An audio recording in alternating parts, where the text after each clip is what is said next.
It started overnight. Birds cast shadows large enough to darken cities. Cats roamed rooftops like silent predators of old myths. A single crow could block the moonlight. Humanity woke to a world that suddenly belonged to something far larger than itself.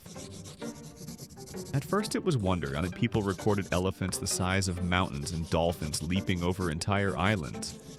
But fascination soon turned to fear.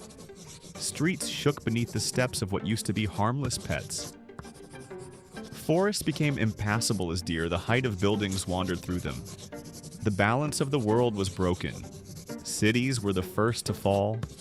Ants the size of trucks tunneled under asphalt, collapsing roads. Flocks of pigeons shattered windows with every wing beat. Humanity realized that its mastery of nature had been an illusion. It had only ruled because nature had been small. Governments tried to respond. Tanks rolled out to face bears taller than skyscrapers, but artillery barely slowed them. Even herbivores caused chaos. A herd of cows could crush towns just by passing through. The oceans boiled with movement. Whales became living islands. Sharks patrolled like underwater storms, and jellyfish covered entire bays. Survival meant adaptation. People fled underground or built strongholds in mountains. Engineers designed sonic barriers to keep enormous predators away.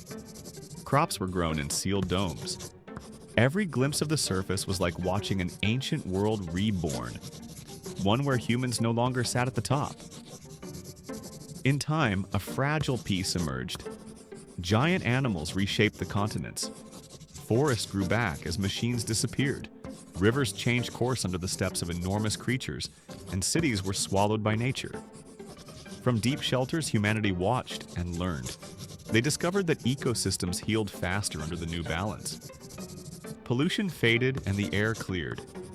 Massive birds spread seeds across continents. Whales stirred the ocean's nutrients. The planet, once sick from human ambition, began to breathe again. The cost was civilization itself, but Earth thrived. Centuries later, small human tribes ventured out again. They lived in symbiosis with the giants, building homes on the backs of tortoises and trading between herds of massive herbivores. Fear turned into reverence. Children grew up thinking of animals not as beasts, but as the living gods of the new world. And though humanity was smaller now in both in number and stature, it found something greater. The giants taught them humility. The earth had reminded its clever but fragile children who truly ruled its surface. The age of man had ended. The age of beasts had begun.